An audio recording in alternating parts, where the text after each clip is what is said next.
Hi friends, Sarah, the owner and maker behind Multifarious Nature. Thank you so much for joining me today. If you are a new viewer, welcome, and if you're a returning viewer, big welcome back. Glad you guys are here for another great guts adventure. We are now on day 6, and today's is an interesting one. I'm really excited about this. So there are 3 different fleeces put together. Wingnut, Kora, and Freya. They're Icelandic sheep from Aurloa farms in British Columbia. And then the mix-in is 5% yak down. There's the little label.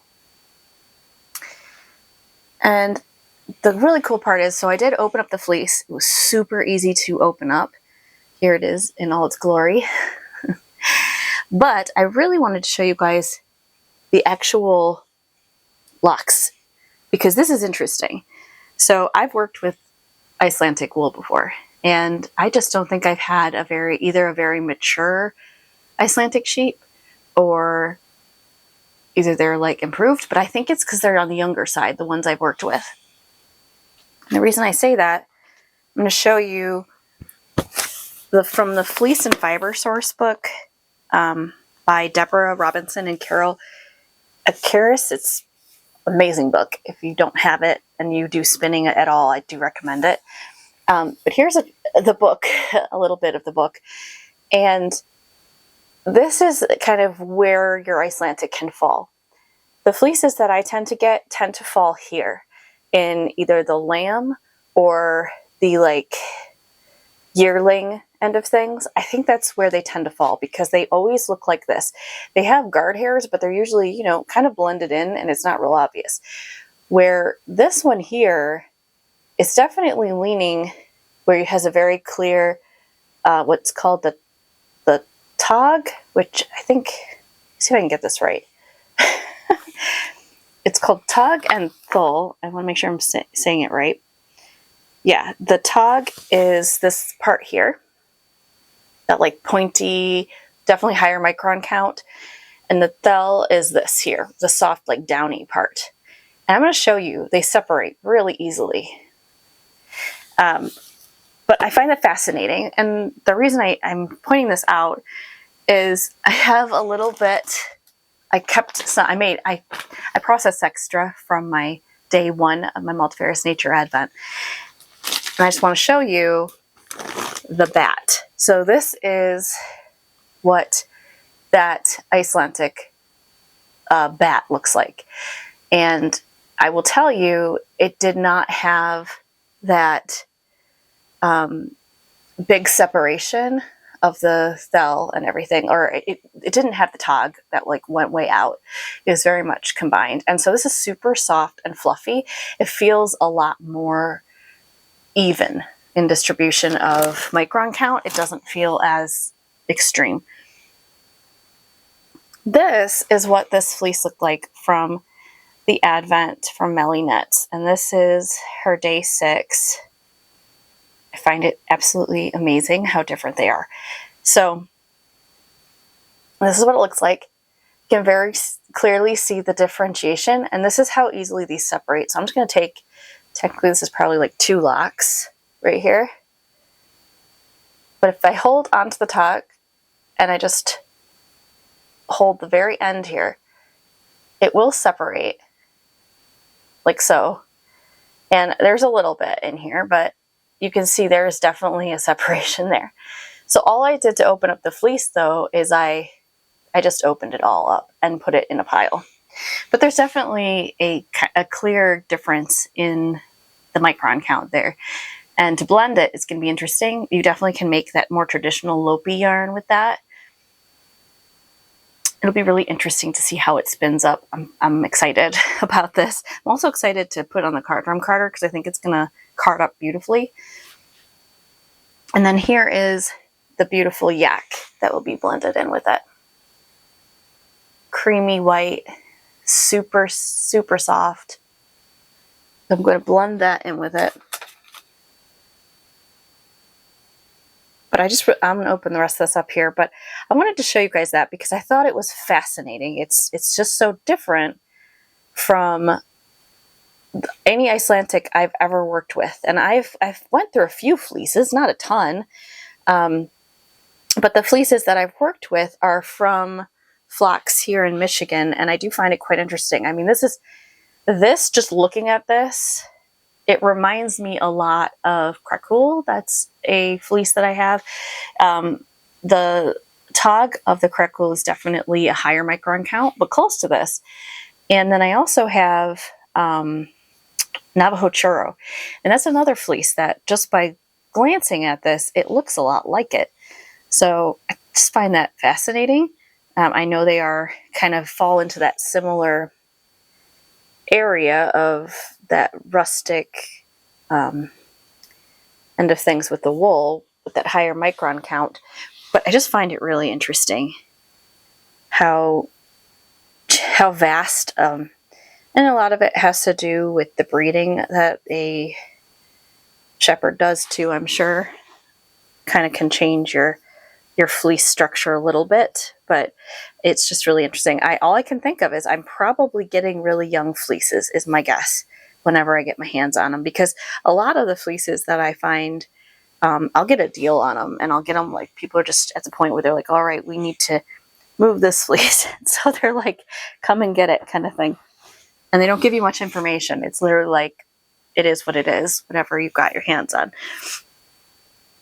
But I just find it interesting. So we're going to start putting it on here, get it going. I'm going to try to go slow, but I'm not as concerned because it's got that nice tog there. I mean, it's a good, strong wool, but it does have that soft, downy fell to it as well, which is neat. So we'll start feeding that in here and see how it goes. Try to get it kind of thin. It's fascinating. I watched MellyKnits live today. So today is the 6th. So I did actually watch most of it today. I caught it about halfway through. So I do still want to watch the first half of it, but it's funny. She was going on about goats and different types of goats. And it's very fascinating. I really enjoy it. If you haven't watched any of her lure videos, even if you aren't a Advent purchaser, I think it's still so much information. Like, she's just such a wealth of information. She's been doing this for years. So I always learn a lot from her. I find it fascinating. So definitely recommend it if you're looking to learn more about different breeds. But I think it's funny as I feed this on, it kind of looks scary because you've got that very different lengths of fiber. The thell is very short and downy, and then you've got the tog, which is not short. It's long and a higher micron count. So it's just fascinating how it goes onto the drum carder, all of that. So I'm getting a nice layer here already. So I think I'm going to go ahead and add some of our yak. And I'm going to do the same thing I've done before, where you just take small amounts. And she did say, Melissa did mention, like, when you put this in, it's super, oh gosh, yeah, that's really fine. So she said that when you put this in, it's just going to be like little bits of fluff throughout. And I can see what she means now that I've looked at the actual length of the staple of this yak. Hopefully I'll get the full recording. If you guys watched yesterday's video, I'm so sorry about that. That was really weird. I don't know what happened. It literally just stopped recording. And I tried turning the camera on and the battery was dead, and it had been fully charged. At least I had fully charged it. I don't know. It's really weird. So this is battery. It said green. It said fully charged. And this is also a Canon battery where I have a Canon camera that I'm using. The other one is an off-brand. I don't know if that had anything to do with it, but I haven't had issues with it in the past. I definitely did yesterday. That was frustrating. Okay, and we're going to put a little bit more Icelandic here.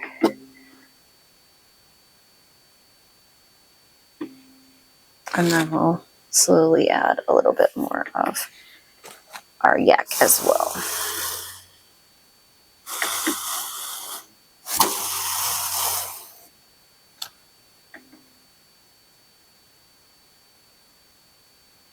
I do really like this method of painting it on. I tried the feeding things through the front with the liquor in, and I mean, it's fine, but I enjoy the way this goes on so much better. I feel like you get a decent blend, and it's going to go through the liquor in anyway when I put it through for another pass. I might do 3 passes, but I might not need to do 3 passes. We'll see. Definitely will do at least 2 passes, but okay. And then a little bit more Icelandic.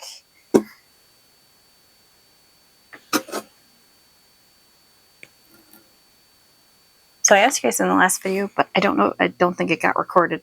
I was just wondering if anybody is working on advents, what advent you may have purchased. I love hearing about new advents and seeing what else is out there as well, and what people have been using, what they're interested in.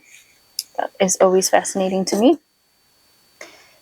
So feel free to share in the comments what advent you might be working on, or if you made your own. I always love that. I'm a big fan of it. I love supporting other small businesses, but I'm all for going through stash remnants and trying to make your own little advent. You take remnants of fleeces and create a fiber advent.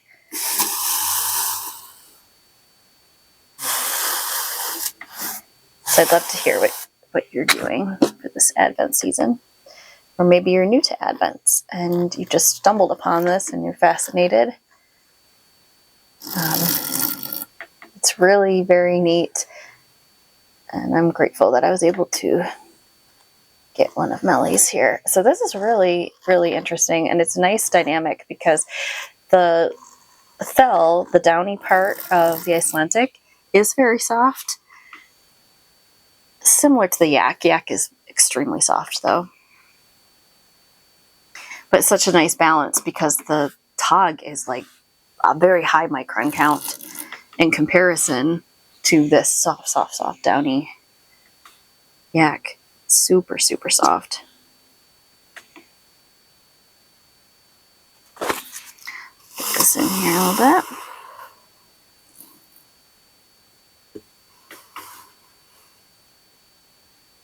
So definitely want to do it slow on that first pass. Primarily so that you can actually, one, get it onto the drum carder.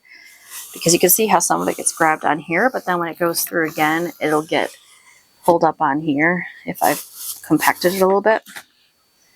Just interesting how that works. And add a little bit more yak.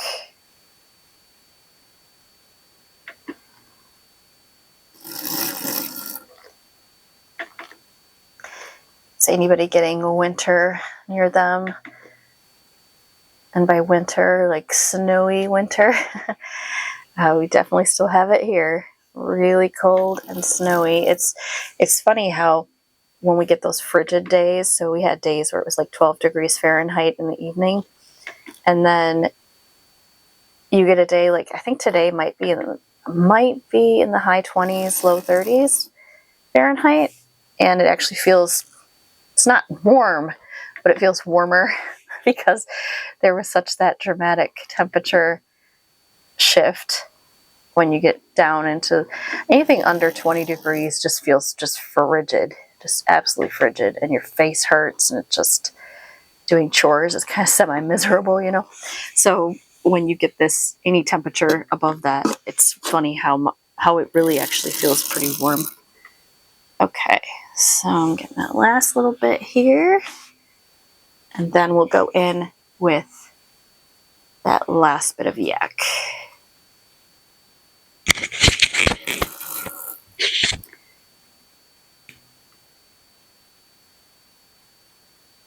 And then the last bit of Icelandic will go in, saving a little bit for the end. That way it gets nice and sandwiched in, because I don't know if you could see how that just went on here. It's like it pulled it on and there was this big chunk of Icelandic.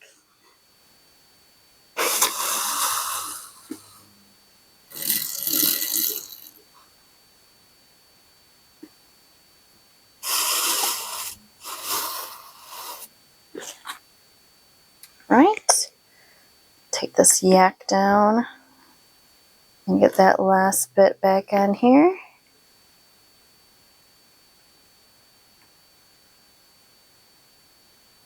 I'm loving seeing the bats of this one. So I'm actually on the day of that I'm doing this. So I had been doing it about a day in advance, but putting it up a day behind, if that makes sense. And this one I'm actually doing the day of, so it's catching up on me a little bit here. I knew that would probably happen just because of things going on, but we'll get this up and it should be good. All right, that is the last of the yak going in, and now we'll put that last bit of Icelandic, and we'll see what we've got. I definitely can tell I want to put it through again because I really want to get that yak nicely blended throughout. I just think it's fascinating how this is going on to the drum carder right now. It's almost that it definitely needs that to be compacted because it's just not grabbing. Because normally it grabs and pulls and then it helps distribute it on the drum carder. But it's just kind of grabbing a little and then it just kind of floating by. It's fascinating how all this wool is so different. And so you can also manually paint this on too. Go. All right. Get this to come around our opening. And then I'm just going to take that off. Like this. And I feel like I'm probably definitely going to be going in here with a lot with this, especially this first pass. But again, this is quite a unique wool that I'm working with on its own. And then you've got the yak in there too. So it's interesting. Let's see how this is coming off. Very patchy. I'm going to be curious to see if it starts to come off more in one sheet as I go through the passes, like most wools tend to. I just don't know if that's going to do it or not.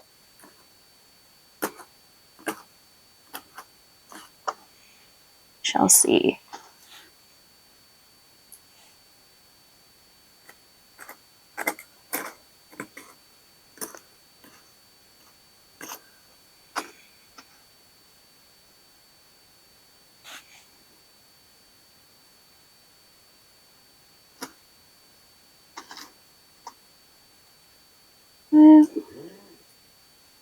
And right near the end here, it seems like. All right. All right, here we are. So you can definitely see there's some differentiation going on there. The very white portions, the majority of it is the yak. There's definitely the white of the Icelandic, but I feel like the yak is actually what we're seeing. So I'm going to open that up. Divide that into quarters lengthwise. And then again, just kind of open it up a little bit, like similar to yesterday's. We open it a bit and then feed it on like this. So it's a smaller process that it's layering. Get her speed up a little bit and feed it on.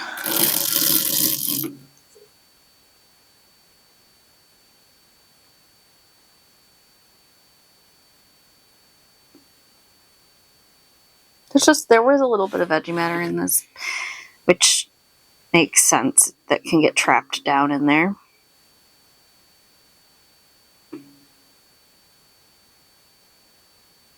I am excited to try spinning like Lopi though, because this will have both of those, the tog and bell, and that is very much your traditional Lopi yarn. So that'll be neat to spin up. Okay. I'll feed this through.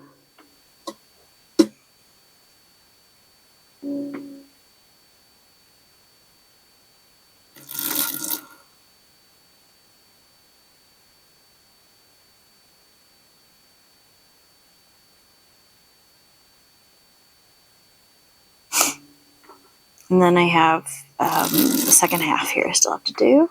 Get that on there. So you can see, again, this is getting thick there, so I should have probably opened that widthwise a little bit more. So this next quarter that I add, I'm going to make sure I get that a little bit more spread out.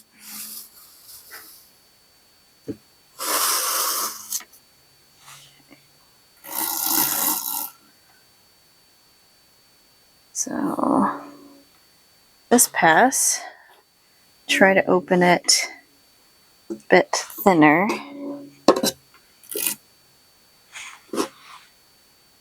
And then put it on.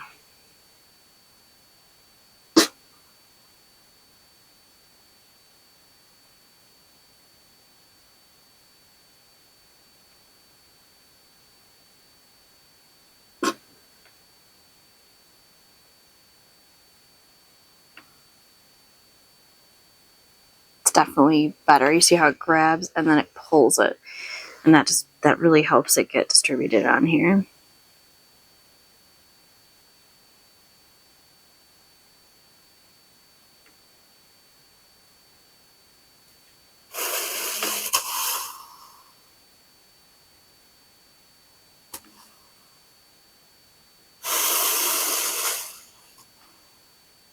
Nice. All right. We'll do our last pass here of this, or not pass, but the last piece of that initial bat, and then we'll see how this looks, and see if we want to do another pass, which I might. I think I might do another pass. It's interesting how this is blending.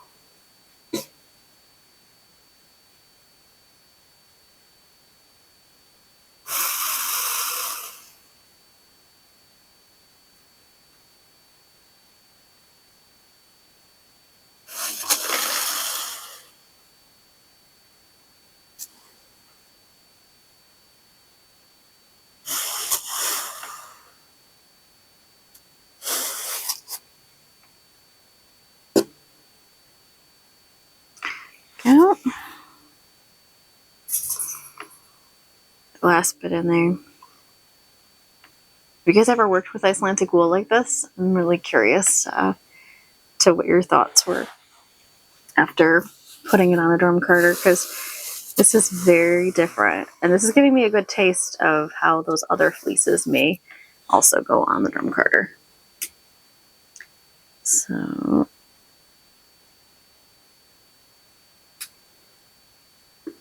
just go like that.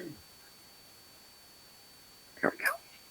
All right, change our direction and then pull this off. Yeah, definitely gonna put it through another pass. It's really interesting. There's like these little, I think Melissa called them like, she said it's almost like little, I don't know if she called them snowflakes, like little bits throughout the fleece from the yak, which is interesting. So one thing I'm already noticing, normally when I pull up like this, it just sticks together and comes right off, and it's just not there. Now maybe after the third pass it'll do that, but I don't know if it will. It's quite a unique combination creating this bat, so we might not get it coming together like that because of the variation of block that's going on. So this is interesting. Very different from those others.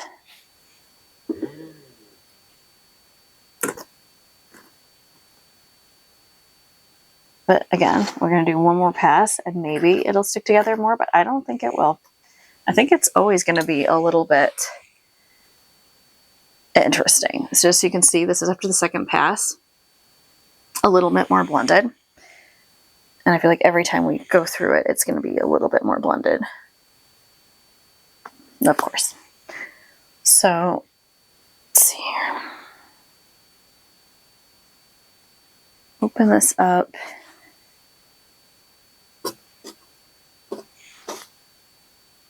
And again, we're going to feed it in, and I'm going to flip it over just to change up the orientation a little bit.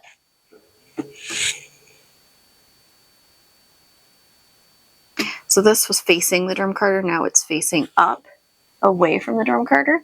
And so that might help it blend as well, just to see if that mixes things up a little bit for it.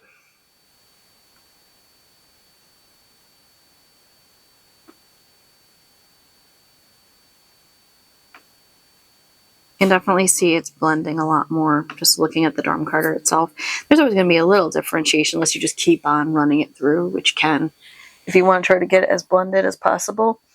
If you want this to look like a very cohesive color, you can get there. It just takes a lot of passes.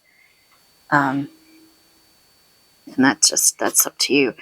I like a little character to the yarn. I mean, this is a very rustic wool, this Icelandic. And so, I mean, having a loopy like yarn that has some character to the look of it, that really, this fleece is lending itself towards that, so I kind of want to capture that.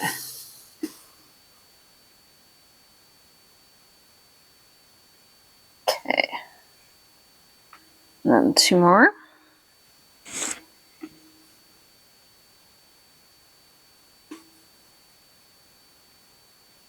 Let's get this one in here. Definitely see it starting to get nicely blended.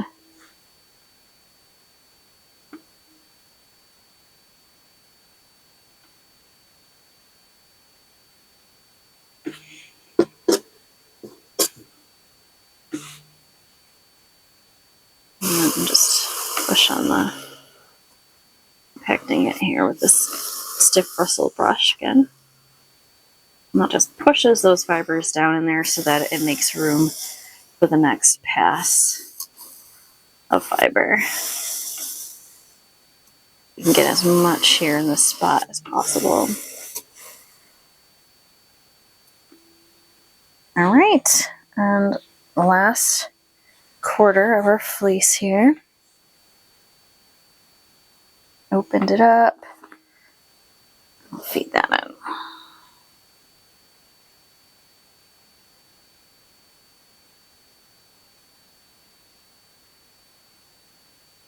And you can feel the teeth. There's definitely space for this to go on, but it's so fluffy that unless you keep compacting it, and again, it's gripping it and pulling it more now, which is good. That helps it get on there as well.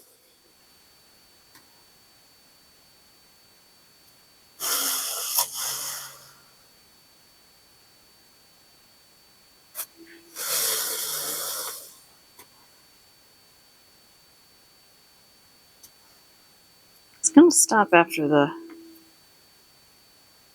let's see, what was that? Was that three passes? Isn't that funny? I lost track of my count already. I might actually do another pass. I wasn't going to do that, but I might. Let's see.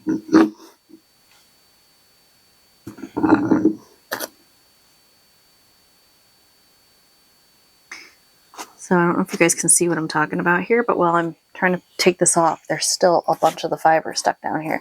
And this, I think that was the third pass that I did. And it just doesn't seem to change the getting it off of here. I mean, maybe a little bit. Maybe a little bit. I might misspoken. Maybe that first little bit was just the area that wasn't coming off. Because the rest seems to be coming off a little bit better. So I might have misspoken here. Let's see. Still a little bit though. And again, doing another pass might change that, but I feel like it's that type of changes in fiber here. Okay. Really thought that might be the last pass, but I don't. I kind of want to send it through again, guys. I kind of want to send it through again. We're going to send it through one more time, and I'm going to call this the last time. Calling this the last time. I'm saying that, and I could totally change my mind, but I think we're gonna leave it at that. So again, we're gonna do our quarters. Open it up. I'm gonna open this really nice and thin, even thinner than the last pass, just so it really gets distributed on here.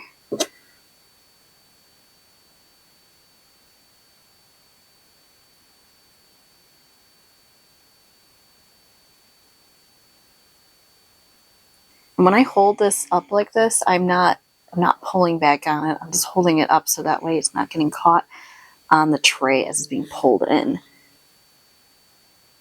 You don't want to pull on that at all.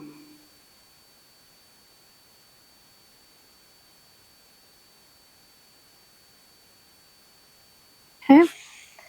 The next one, same thing. Open it up super thin. And then feed that on there.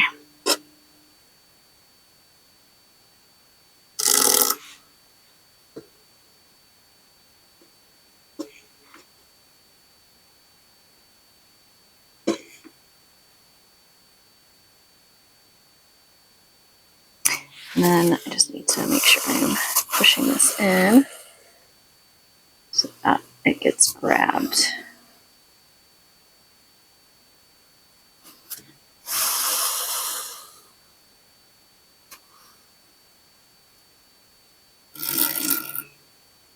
Go.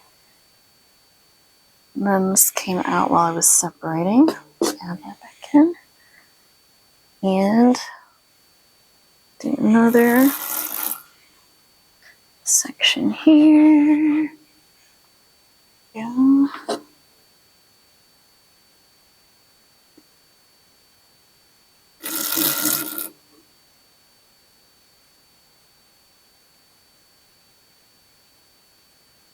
I'm just really excited to spin this one. This is very unique. It will be a unique one for me to spin.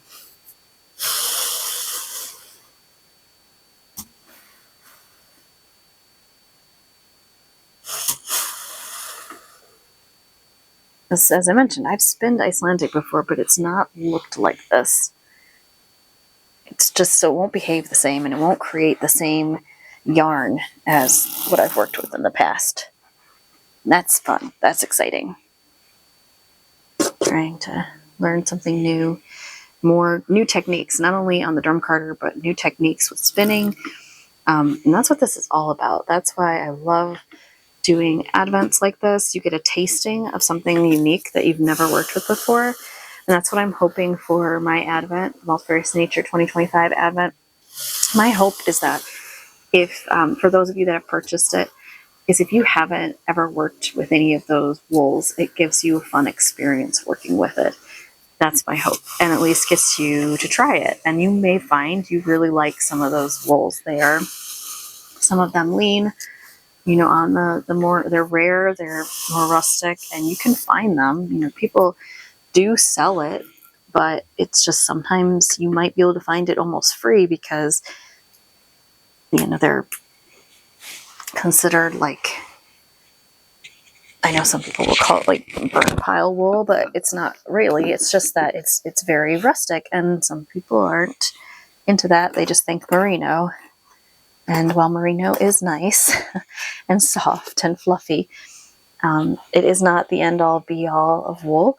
And there's just so much out there, and I'm sure you're finding in your exploration of wool, there's just so many different kinds, and they're just all so beautiful and all so interesting, and they all have their own characteristics, and the experience working with them is all very unique and fun. But as you can see, it's still separated. I'm still having to dig in here to get this fiber out. So this fleece is kind of the exception to the other ones where after I put it through enough times, it just sticks together.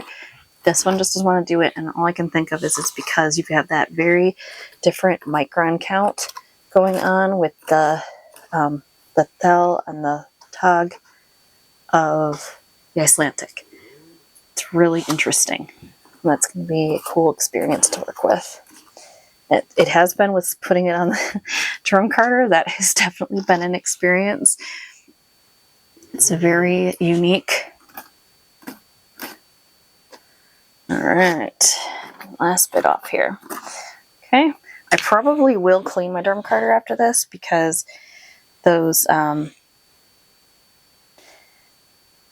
it is. It's not as smooth. Like, by looking at this, it is not smooth and silky. You have that hairy look to it from the tug, and that is Icelandic, and that is what it's all about. So I'm excited to mess with it. I'm excited to spin it up, but definitely a very new experience with Icelandic, and I'm here for it. So I hope you guys enjoyed that. Definitely keep following along. Make sure you like the video if you enjoyed it, and if you do want to subscribe, then you'll be able to see the following videos as they come up. I do have 12 days for this Advent, and this is day 6, so we're halfway through. And I hope you guys have a wonderful rest of your day. I look forward to chatting with you soon. Take care. Bye.